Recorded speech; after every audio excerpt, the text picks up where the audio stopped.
a través de 1 año y medio me ha ido mostrando en distintas ocasiones lo que era, lo que significaba para el hombre la adoración del Santísimo y lo que significaba para Jesús el que nosotros vayamos a visitarlo y adorarlo.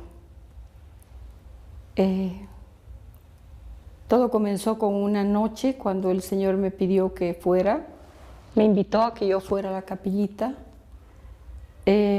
Cuando yo estaba llegando a la capilla de adoración, a la iglesia, vi que había mucha luz en el lugar, en la capilla del Santísimo.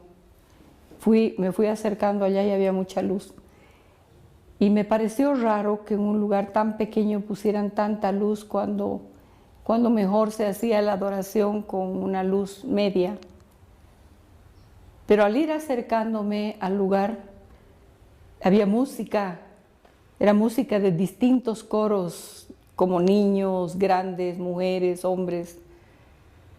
Y como que me sobresaltó el corazón porque yo había oído en otra oportunidad esa misma música, ese mismo coro.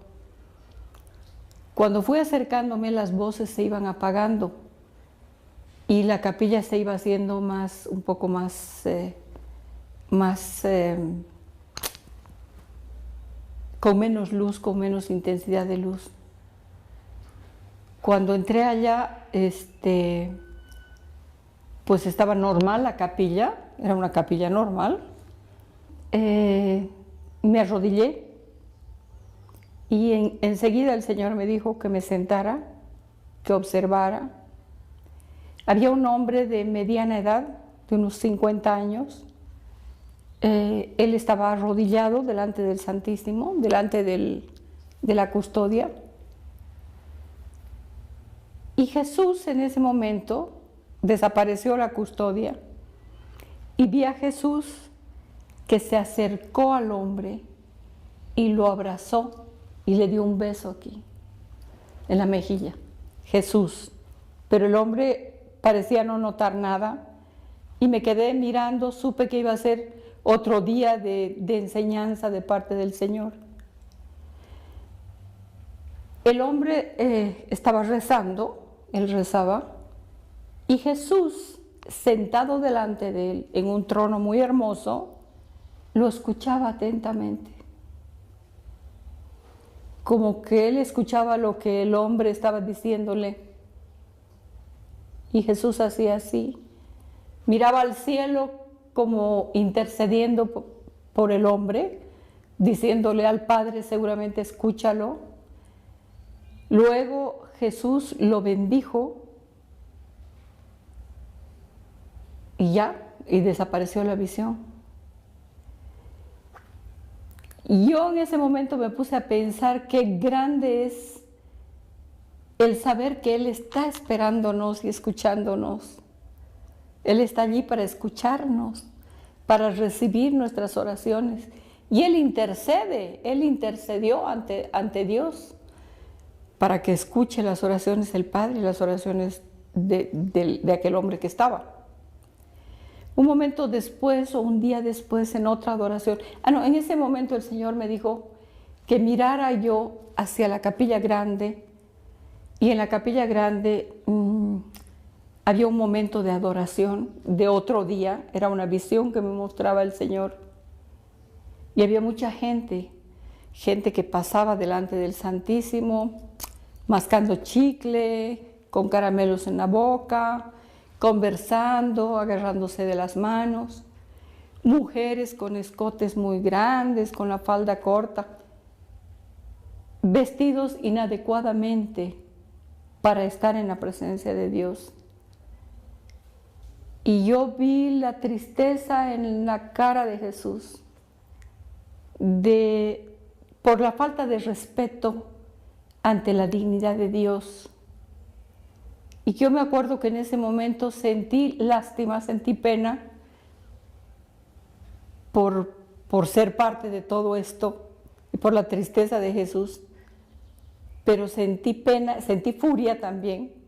Yo estaba molesta porque veía cómo a veces los hombres y las mujeres nos arreglamos para ir a un encuentro con un dignatario de Estado, para ir a un encuentro con un personaje, para ir a una fiesta muy bien vestidos, adecuadamente vestidos.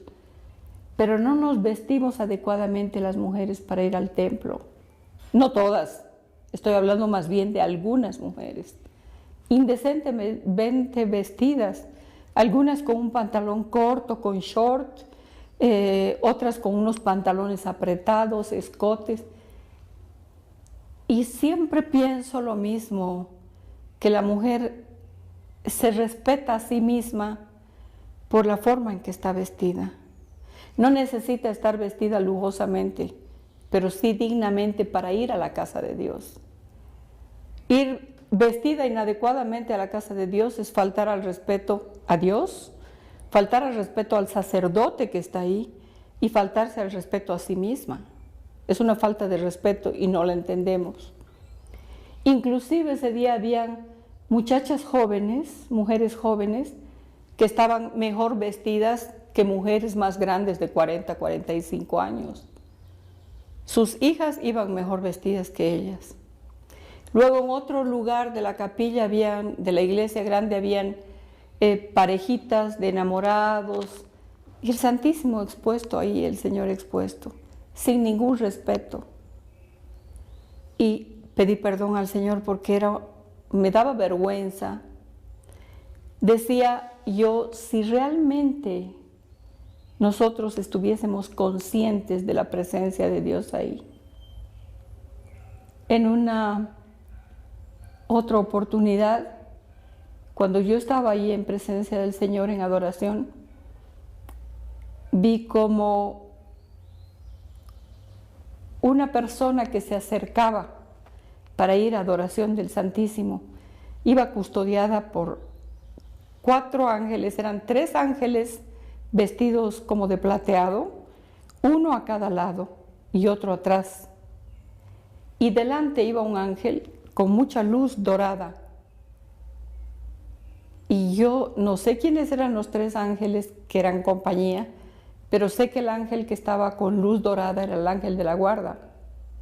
Jesús dijo, cuando ustedes vienen aquí a visitarme, los ángeles los invitan, ellos los custodian. Porque en el momento que nosotros vamos a ir a adoración, a mucha gente le ocurre que hay problemas. El demonio está dando vueltas para evitar que nosotros vayamos a adorar al Santísimo Sacramento. Y nos pone problemas, un problema en la casa, otro en la calle, cosas para impedir que nosotros lleguemos allá, por todas las gracias que recibimos. Las veces que yo he entrado a esa capilla del Santísimo, la luz que se desprendía de la custodia irradiaba así en todo el lugar, bañando a toda la gente. La gracia de Dios derramándose. Y en una otra oportunidad se me permitió ver cómo de capilla en capilla estaban 2 iglesias cerca la una de la otra, y cuando van saliendo como aros, van saliendo las luces, de allá la gracia del Señor se va derramando y se van juntando de una capilla a otra, van entrelazándose, y toda esa área está protegida y toda esa área está cubierta por la gracia de Dios, por la luz que irradia la presencia del Santísimo Sacramento. Y el lugar donde yo vivo, en Mérida, Yucatán, tiene la gracia de que hay muchas capillas de adoración perpetua del Santísimo Sacramento. Tal vez por eso es el lugar más protegido en México, tal vez, el lugar donde menos violencia y donde menos cosas feas se ven. Y debe ser seguramente porque hay muchas capillas de adoración del Santísimo. En una oportunidad el Señor me pidió como a las 3, 4 de la mañana, desperté yo y con una visión muy fuerte me senté en la cama y pude ver cómo gente que entraba, pero eran como sombras oscuras, gente mala, que entraban a la capilla, rompían el sagrario, sacaban las hostias de ahí, se las llevaban y hacían barbaridades con las hostias, barbaridades. Ni quiero mencionar, no quisiera, porque por no dar idea a los satánicos de todas las barbaridades que hacen. Pero fue un dolor tan grande para mí. Yo me acuerdo que esa noche empecé a llorar a sollozos, pidiéndole a Jesús que así como Él tiene el poder de hacerse presente en el sacramento de la Eucaristía, pues que Él salga de allá para que no permita que hagan tantas barbaridades con su cuerpo, su sangre, su alma y su divinidad. Le pedía, Señor, sal de esas hostias, no permitas que hagan eso. Yo me puse a llorar mucho, pero al momento yo sabía que junto conmigo habían otras voces que estaban llorando igual. Éramos muchas personas las que llorábamos, y sobre todo había un sollozo muy delgado, que yo supe inmediatamente por una gracia de Dios que era la Virgen Santísima quien lloraba junto conmigo. Y hasta los sollozos del Señor, de Jesús. O sea, un dolor tremendo, tremendo de ver todo eso que estaba pasando. Yo esa noche lloré mucho, me vestí, me fui a hacer la visita al Santísimo Sacramento para reparar aquello. Y me puse a pensar la culpa laica, sentí la culpa de los laicos, de nosotros, la Iglesia, pero el pueblo laico. Porque si verdaderamente todos los católicos creyésemos firmemente que Jesús está vivo en la Eucaristía, nosotros los laicos deberíamos estar haciendo guardia en todas las iglesias para evitar que estos malditos pues hagan todo lo que hacen con el cuerpo sacrosanto de Jesús. Pero como que se nos borra todo. Tenemos flojera, no tenemos ganas de ir a hacer adoración un día, una hora al día. No voy a decir diariamente. Si una parroquia se organiza, lo menos que tiene son 30, 40 personas que van a hacer la adoración al Santísimo. ¿Cuánto le toca a una persona por semana o por mes? Una hora tal vez. Y no podemos ir a adorar al Santísimo y nos perdemos todas las gracias que hay en la adoración del Santísimo. Una noche pude ver yo, cuando entré, eran 3 tronos juntos. Era un solo trono grande, un lugar majestuoso, pero con 3 tronos juntos. Tenía muchas piedras preciosas de colores. Era como si el trono aquel tuviera luz propia, pero de distintos colores. Y ahí vi a 3 Jesús, 3 personas Jesús, con la cara de Jesús, los 3 completamente iguales. Eran 3 distintos, pero eran iguales los 3. Uno estaba vestido de blanco, otro estaba vestido de dorado y el otro estaba vestido de rojo. Y entonces supe que el que estaba vestido de blanco era el Padre. Era la forma, el Padre no tiene cara, porque es espíritu. El Espíritu Santo tampoco. Pero al ser 3 personas, Jesús lo que quería era mostrarme que eran 3 personas iguales y un mismo Dios. Entonces, ¿qué sucede?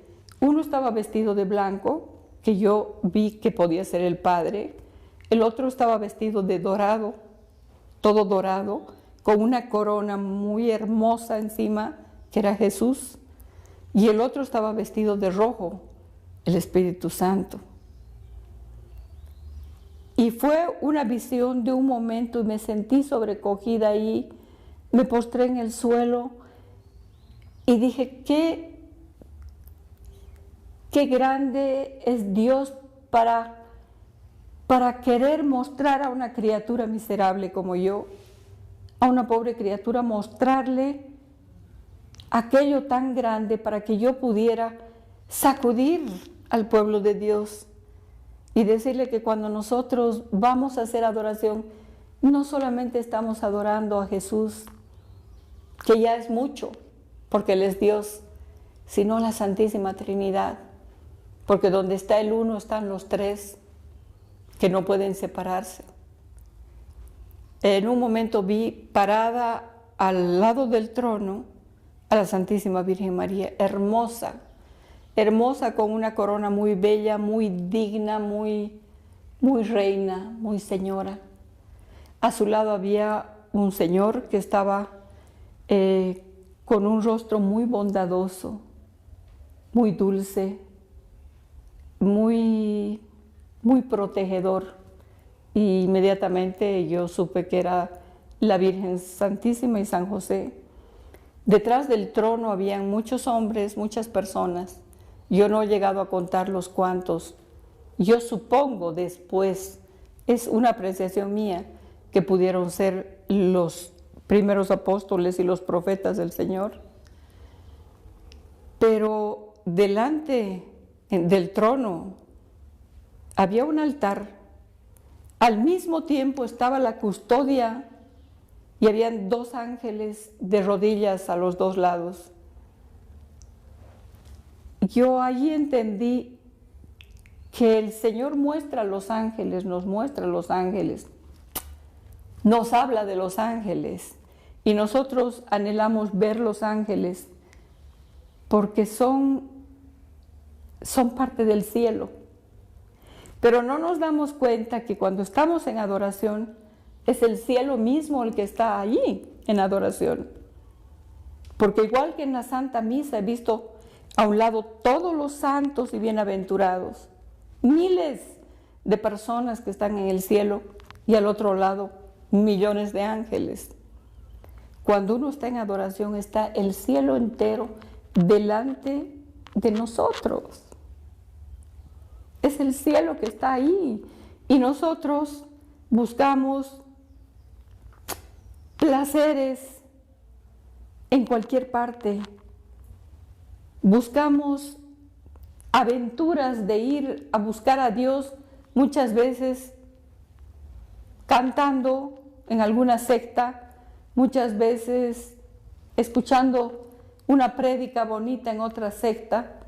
Y yo no dudo que hay gente que está inspirada por Dios, pero si nosotros queremos vivir ese momento, ese precielo, ese anticipo del cielo que tenemos, con la presencia de Dios, pues ahí lo tenemos en adoración. Él está ahí esperando por nosotros. Y nosotros organizamos todo nuestro tiempo, pero no tenemos una hora para ir a visitar a Jesús. A Él le encanta que nosotros vayamos a visitarlo. Jesús está esperándonos allá. Pero a quien le hace bien ir a visitar a Jesús es a nosotros. Nosotros necesitamos visitarlo. Necesitamos tener las gracias que se reciben de esa presencia fuerte de Dios. Y en el único lugar donde lo vamos a encontrar verdaderamente es ahí, en la Sagrada Hostia, en la Eucaristía. Ahí es donde está Él esperándonos. Un día vi a un amigo nuestro que estaba rezando ahí frente al Santísimo Sacramento. Él había estado en la tarde ahí. Y de pronto veo en visión, estoy mirándolo al hombre, pero veo un auto corriendo a toda velocidad, un coche, que choca contra una roca, contra una piedra grande, y luego el poste, y el auto se destroza. Y veo un personaje que abre la puerta del auto, y me doy cuenta que es un ángel. Él está vestido con una túnica blanca, y él abre la puerta del auto, y el muchacho que estaba ahí dentro del auto sale medio mareado, medio así. Y entonces se acerca la gente a verlo, a ayudarlo, en fin. Pero él no tenía absolutamente ningún rasguño. Nada, él no tenía nada. No estaba herido, estaba perfectamente bien, lo único, el golpe que había recibido. Pero el papá estaba rezando ante el Santísimo Sacramento horas antes. Entonces pude entender la gracia de Dios, de que el Padre está rezando por ellos ahí. Uno va a rezar frente al Santísimo y tiene la protección para toda su familia. Si a ese muchacho no le pasó nada malo, seguramente fue porque el papá estuvo encomendando y rezando por ellos frente al Santísimo ese día. Luego la gracia entre parroquia y parroquia, la protección para toda la comunidad. Dijo un día el Señor, el primer día que yo fui a hacer adoración, esa noche primera que fui a hacer adoración, dijo el Señor, pidan por el sacerdote que ha hecho posible este momento, que ha consagrado esta hostia para que pueda haber este encuentro entre ustedes y yo. Pidan por él. Pidan por el sacerdote que ha abierto las puertas de la parroquia para que pueda ser posible la adoración perpetua, la adoración. Pidan por las personas que han ayudado a construir ese lugar para la adoración, porque muchos de ellos sí lo han hecho por amor a mí y sí lo han hecho conscientemente, pero muchos de ellos lo han hecho por amor a ellos mismos, porque nunca vienen a visitarme. Han hecho la capilla, pero ahí se acabó. Entonces lo han hecho por ellos. Pidan por esa gente, para que esa gente se convierta también, verdaderamente, ¿no? Pidan por aquellos que me cierran las puertas, porque hay gente que no quiere abrirse a la adoración eucarística. Y es una pena porque es como si Jesús estuviera abriéndonos una puerta para entrar a verlo. Y nosotros le decimos, sabes que no tengo tiempo, no puedo ahora. Y cerramos la puerta. O alguna vez ha ocurrido, Dios quiera que nunca más, algún sacerdote que se le ha pedido tener la adoración perpetua en la parroquia y ha dicho, no tengo tiempo para eso. Igual, está cerrando la puerta de encuentro entre los hombres y Dios. Entonces, cuando nosotros vamos a adoración del Santísimo, estamos acompañados no solamente por todo esto, sino es mucho más allá. Estamos acompañados por los coros de ángeles que hay en el cielo. Yo tuve una experiencia una vez, no podía ir a la adoración del Santísimo y en la casa me puse desde la casa a adorar al Señor. Cuando estoy enferma o cuando no puedo hacerlo o estoy en cama, y así le enseño también a mucha gente. Desde el lugar donde yo estoy, empiezo a adorar al Señor. Traigo a mi memoria tal sagrario, tal capilla, tal iglesia, y me ubico ahí con el corazón a los pies del tabernáculo y empiezo a hacer adoración y alabar al Señor. Y una de esas veces que yo estaba haciendo adoración y que estaba alabando al Señor, de pronto empecé a escuchar muchas voces de alabanza y decía, bendito sea Dios, alabado sea Jesucristo, bendito y alabado sea el Señor, alabado sea su santo nombre. Pero eran muchas voces que iban haciendo no tal vez melodía, sino más bien una oración continua, perpetua, continua. Y yo entendí en ese momento que todos los coros de los ángeles y los bienaventurados nos acompañan a hacer la alabanza y la adoración al Señor. Si nosotros muchas veces no tenemos necesidad de decirlo en voz alta, sino dentro de nosotros empezamos a alabar a Dios, alabarlo y a bendecirlo y a darle gracias, van acompañándonos todos esos espíritus bienaventurados y todo se hace un solo coro para alabar a Dios. Pero no solo eso, sino toda la creación se une toda la naturaleza para alabar a Dios junto con nosotros. Tal vez me es un poco difícil el explicar esto, pero son momentos en que los árboles, las plantas, los animales, todo entra, porque el Señor le ha dado poder al hombre sobre todos los animales y todas las plantas y sobre todo el universo, o sea, toda la tierra. Nos ha dado poder el Señor. Y si nosotros, con ese poder que nos ha dado Dios, pedimos y decimos plantas y árboles y peces y aves alaben al Señor y bendigan al Señor, pues en obediencia están alabando al Señor. Lo hacen, verdaderamente lo hacen. Nosotros tenemos la autoridad para decir que lo hagan y se unen en nuestra alabanza y en nuestra adoración. Habíamos tenido una misa y en la misa, después de la comunión, me quedé rezando, pidiéndole al Señor, y de pronto tengo una visión, todo desaparece delante mío y veo un campo muy hermoso, muy lindo, con un lago, árboles, muy bello todo. Pero había un lugar en medio de todo este campo que era muy feo, terreno pantanoso, sucio, lleno de espinas, malo, ¿no? Y veo una ovejita que estaba por ahí, metida en medio, toda herida, sangrando, lloraba, le chorreaban las lágrimas, temblando, que lloraba mucho y no podía salir. Y cuanto más quería salir, más se enredaba en todo. Veo una mujer que se va acercando con los brazos tendidos para la ovejita y me doy cuenta, la veo de atrás y puedo reconocer que es la Virgen María. Está vestida como ella suele estar.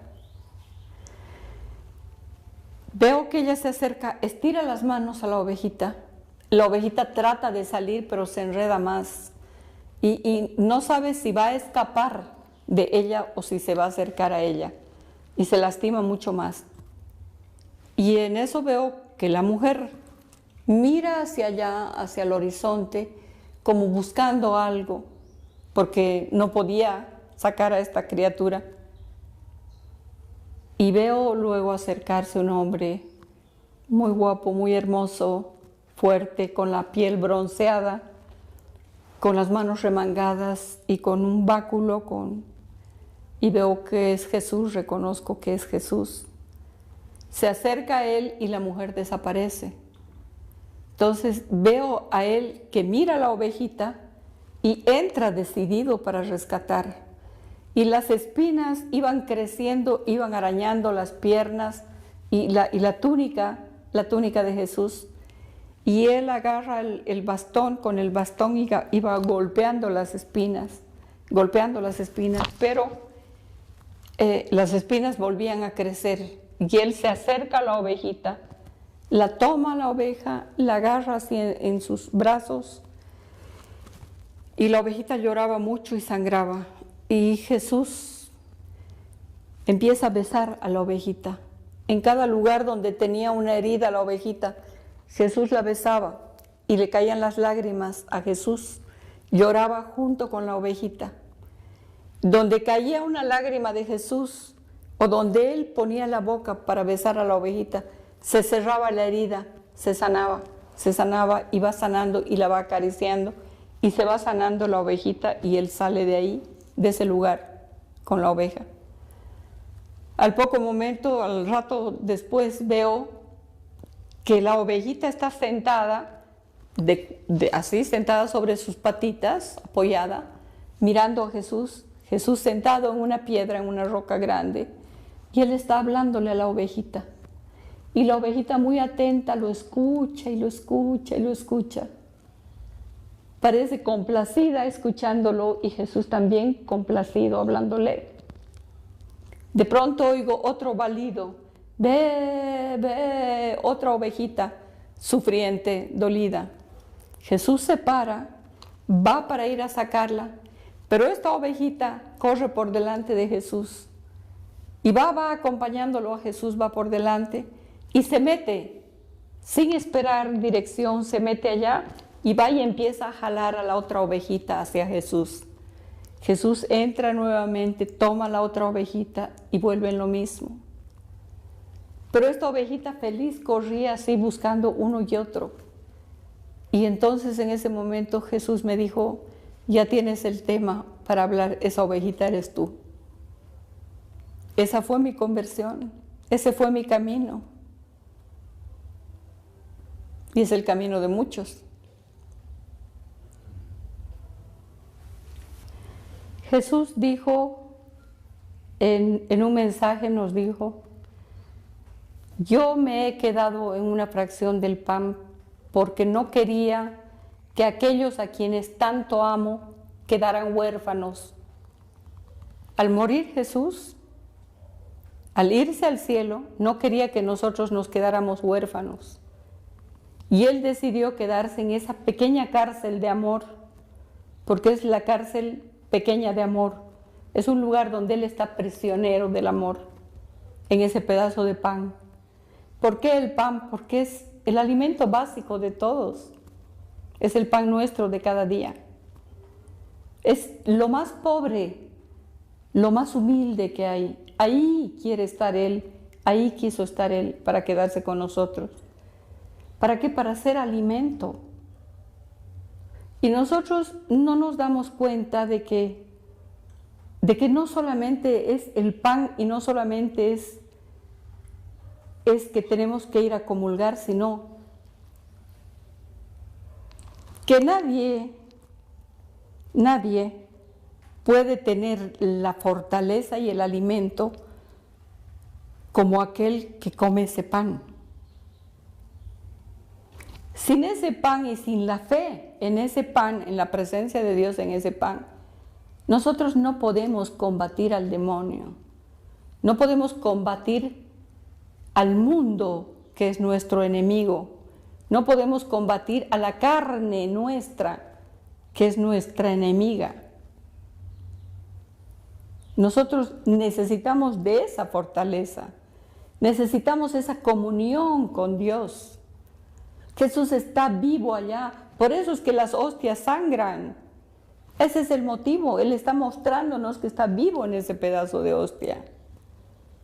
Por eso son los milagros eucarísticos, porque el Señor ya no sabe cómo llamarnos a sus altares y cómo mostrarnos que Él está vivo ahí. Pero no es tanto lo que Él puede necesitar que nosotros nos alimentemos de Él, como nosotros necesitamos alimentarnos de Él. Nadie puede subsistir y puede resistir todos los embates y todas las cosas que hay en este mundo si no se alimenta con el pan de vida. No podemos, nuestra naturaleza es débil. Si el político quiere ser un hombre correcto y quiere gobernar su nación como debe hacerlo, tiene que alimentarse con ese pan de vida y tiene que vivir y conocer a Dios en su palabra y en su presencia real en la Eucaristía.